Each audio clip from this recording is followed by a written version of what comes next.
അധികം സംസാരിക്കുകയോ ബുദ്ധിശൂന്യനെ സന്ദർശിക്കുകയോ അരുത്. അവനിൽ നിന്ന് അകന്നു നിൽക്കുക. അവൻ നിന്നെ കുഴപ്പത്തിലാക്കും. തന്നെ കുടഞ്ഞ് അവൻ നിന്റെ മേൽ ചെളി തെറിപ്പിക്കും. അവനെ ഒഴിവാക്കുക, നിനക്ക് സ്വസ്ഥത ലഭിക്കും. അവന്റെ ഭോഷത്വം നിന്നെ വലയ്ക്കുകയില്ല. ഈയത്തേക്കാൾ ഭാരമുള്ളത് എന്താണ്?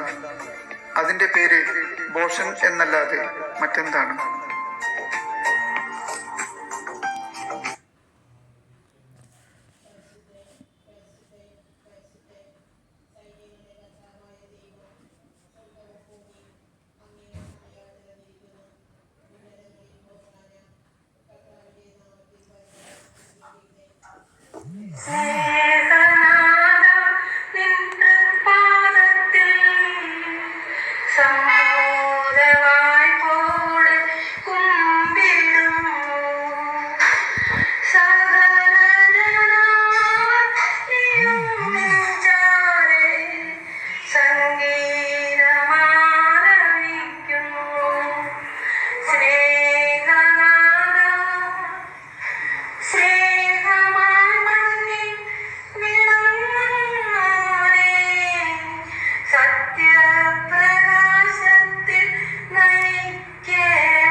ഒരിക്കൽ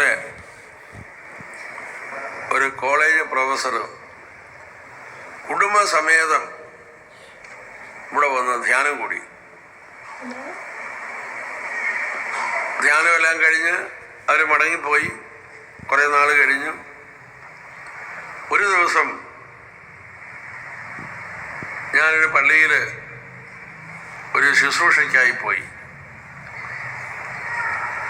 ശുശ്രൂഷ കഴിഞ്ഞ് ഞാൻ മടങ്ങാൻ നേരത്ത് ഈ കോളേജ് പ്രൊഫസർ അവിടെ വന്നു. അദ്ദേഹം എന്നോട് പറഞ്ഞു, എൻ്റെ വീട് എൻ്റെ തൊട്ടടുത്താണ്, അപ്പോൾ അച്ഛൻ വീട് വരെ ഒന്ന് വാ എന്ന് പറഞ്ഞു. ഹല്ലേലൂയ. അങ്ങനെ അദ്ദേഹം എന്നെ ഒത്തിരി നിർബന്ധിച്ചതുകൊണ്ട് ഞാൻ അദ്ദേഹത്തിൻ്റെ വീട്ടിൽ പോയി. വീട്ടിൽ ചെന്നപ്പോൾ ഒരു 6 വയസ്സ് പ്രായമുള്ള അദ്ദേഹത്തിൻ്റെ മകനെ എൻ്റെ മുമ്പിൽ കൊണ്ട് നിർത്തിയിട്ട് പറഞ്ഞു, അച്ഛാ, ഇവൻ എല്ലാ ദിവസവും ബൈബിളൊക്കെ വായിക്കുന്ന കുട്ടിയാണ്. മിക്ക സങ്കീർത്തനവും ഇവരെ കാണാപ്പാടം അറിയാം എന്ന് പറഞ്ഞ് അവൻ 23-ാം സങ്കീർത്തനം എൻ്റെ മുമ്പിൽ കാണാപ്പാടം പാട്ടുപോലെ പാടി കേൾപ്പിച്ചു. ഹല്ലേലൂയ. അപ്പം ഞാൻ ഈ കൊച്ചിനോട് ചോദിച്ചു, നീ എല്ലാ ദിവസവും ബൈബിൾ വായിക്കുന്നുണ്ടോ? ഉണ്ട്. മറ്റു പുസ്തകങ്ങളൊക്കെ വായിക്കുന്നുണ്ടോ? ഉണ്ട്. അപ്പം മറ്റു പുസ്തകം വായിക്കുന്നതും ബൈബിൾ വായിക്കുന്നതും തമ്മിലുള്ള വ്യത്യാസം എന്താണെന്ന് ചോദിച്ചു. ഹല്ലേലൂയ. ഉടനെ അവൻ പറയാണ്, മറ്റ് പുസ്തകങ്ങൾ വായിക്കുമ്പോഴേ അത് എഴുതിയ ആള് നമ്മുടെ കൂടെ ഇല്ലല്ലോ, ബൈബിൾ വായിക്കുമ്പോൾ അത് എഴുതിയ ആള് കൂടെ ഉണ്ടെന്ന്. Hallelujah, hallelujah, hallelujah. ഒരിക്കല്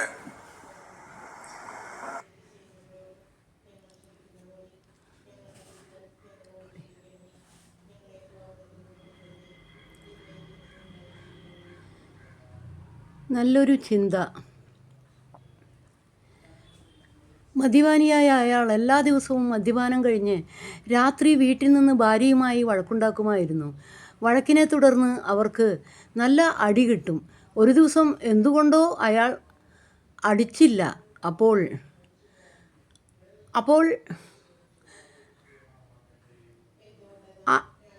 ആ സ്ത്രീ പറഞ്ഞു, എന്നെ അടിക്കുന്നെങ്കിൽ അടിക്കണം, എനിക്ക് പോയി കിടന്ന് ഒന്നും ഉറങ്ങണം, കുഞ്ഞുങ്ങളെ സ്കൂളിൽ വിടാൻ വെളുപ്പിനെ എഴുന്നേൽക്കേണ്ടതാണ്. ദിവസവും ഭർത്താവിൻ്റെ അടി കിട്ടുന്ന ആ സ്ത്രീക്ക് അന്ന് അടി കിട്ടാഞ്ഞിട്ട് എന്തോ കുഴപ്പം പറ്റിയതുപോലെ ഒരു തോന്നൽ. ഇത് വളരെ സ്വാഭാവികമായ ഒരു കാര്യമാണ്. അടി കിട്ടുന്നത് നല്ലതല്ലെങ്കിലും അത് കഴിഞ്ഞാൽ പിന്നെ ഒരു സ്വസ്ഥത ഉണ്ടാകുമല്ലോ എന്നൊരു തോന്നൽ. അത് ലഭിക്കാതിരുന്നാൽ ഉറങ്ങുവാൻ കിടക്കുമ്പോൾ ബെഡ്റൂമിലെ ഒരു മാളത്തിൽ ഒരു മൂർഖൻ പാമ്പ്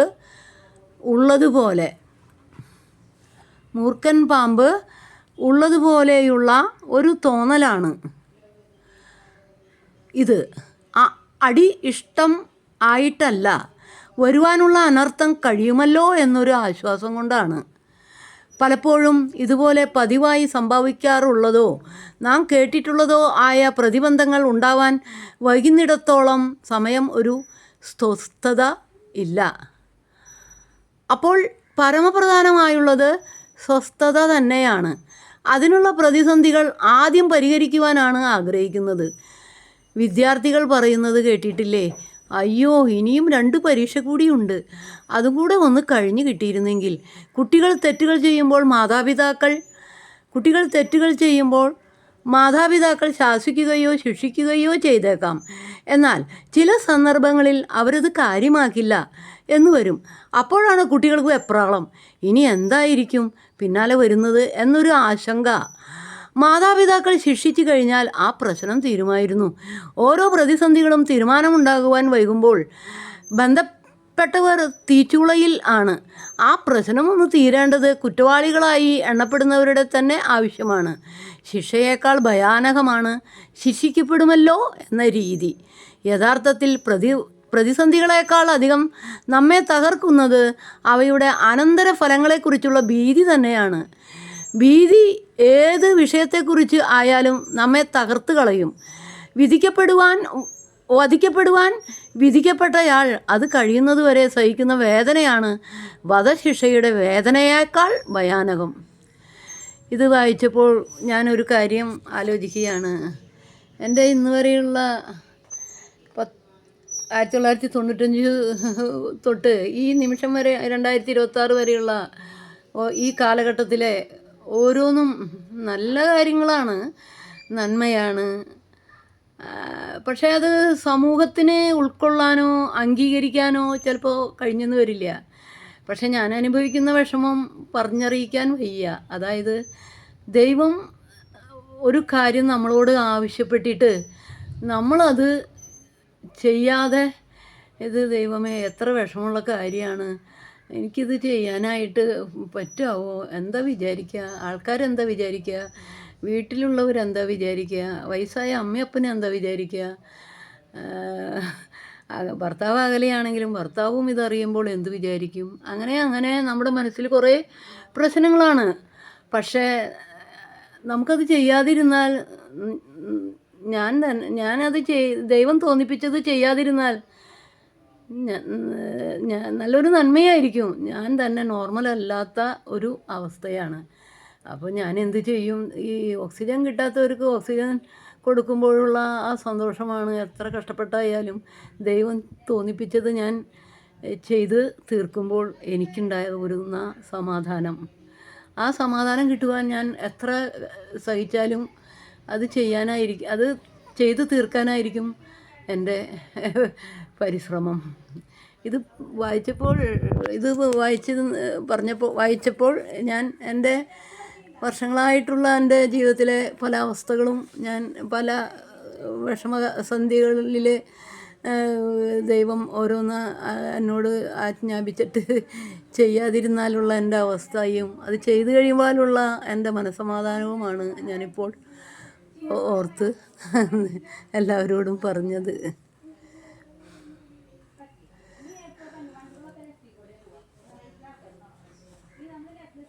ഒരിക്കൽ വേദനിപ്പിച്ചതിനേക്കാൾ നമ്മെ കൂടുതൽ നോവിക്കുന്നത് തെറ്റിപ്പോയെന്ന് പറയാനുള്ള അവരുടെ മനസ്സില്ലായ്മയാണ്. ഒരിക്കൽ തെറ്റു മനസ്സിലാകുമ്പോൾ അവർ ക്ഷമ ചോദിക്കുമെന്ന് നമ്മൾ വെറുതെ പ്രതീക്ഷിക്കും. പക്ഷേ ഒരു യാഥാർത്ഥ്യം പറയട്ടെ, ചില മനുഷ്യർ ഒരിക്കലും തെറ്റംഗീകരിക്കില്ല. അവരിൽ നിന്നും ഒരു ക്ഷമാപണം നമുക്കൊരിക്കലും കിട്ടാനും പോകുന്നില്ല. അതുകൊണ്ട് അവർ സോറി പറയുമെന്ന് കാത്തിരുന്ന് നമ്മുടെ സമാധാനം കളയുന്നതിലും നല്ലത് നമ്മൾ സ്വയം ക്ഷമ ചോദിക്കുന്നതാണ്. കാരണം ക്ഷമ മറ്റൊരാളിൽ നിന്ന് ലഭിക്കേണ്ട സമ്മാനമല്ല, ഞാൻ എന്നെ തന്നെ മോചിപ്പിക്കുന്ന ഒരു തീരുമാനമാണ്. സ്തുതിയായിരിക്കട്ടെ. ഒരിക്കൽ വേദനിപ്പിച്ചതിനേക്കാൾ നമ്മെ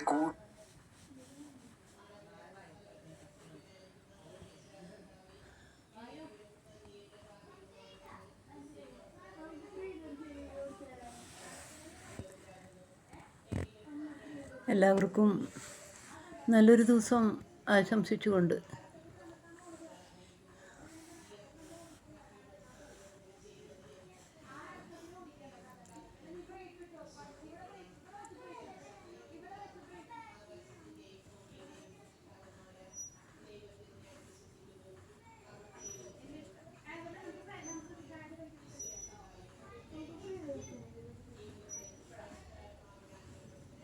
ആരാധനയ്ക്ക് നിൽക്കുന്നവന്റെ കൂടെ കർത്താവ്.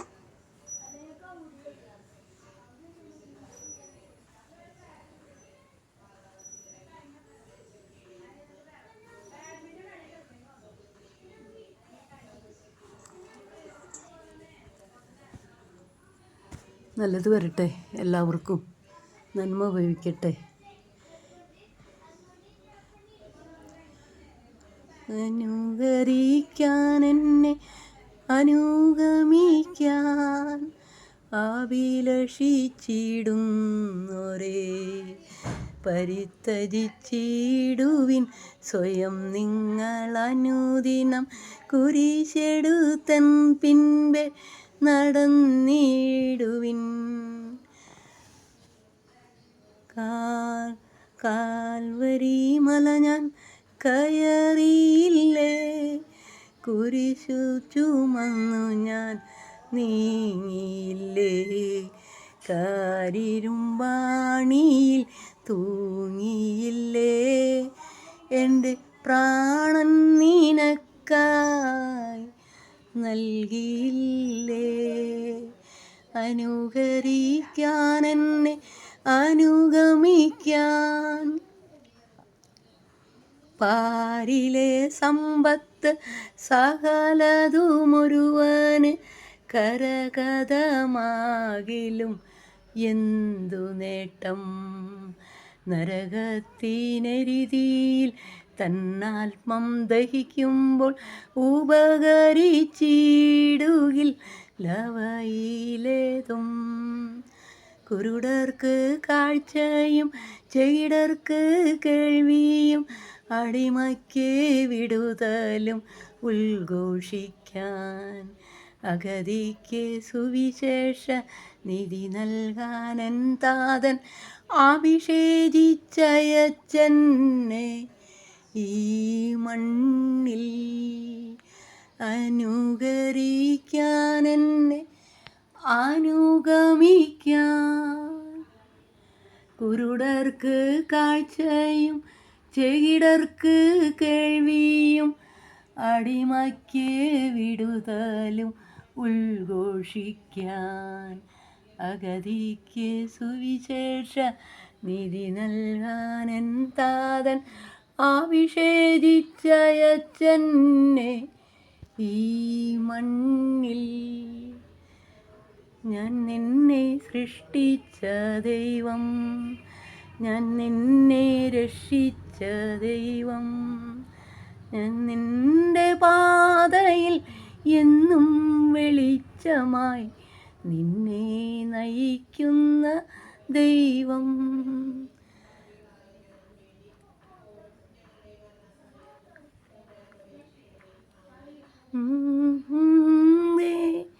മകനേ മകനേ ഞാൻ നിന്റെ ദൈവമല്ലേ ഇനി എൻ കൺമണിയേ ഞാൻ നിന്നെ കൂടെയില്ലേ. എല്ലാവർക്കും നന്മ വരട്ടെ പ്രാർത്ഥിക്കുന്നു.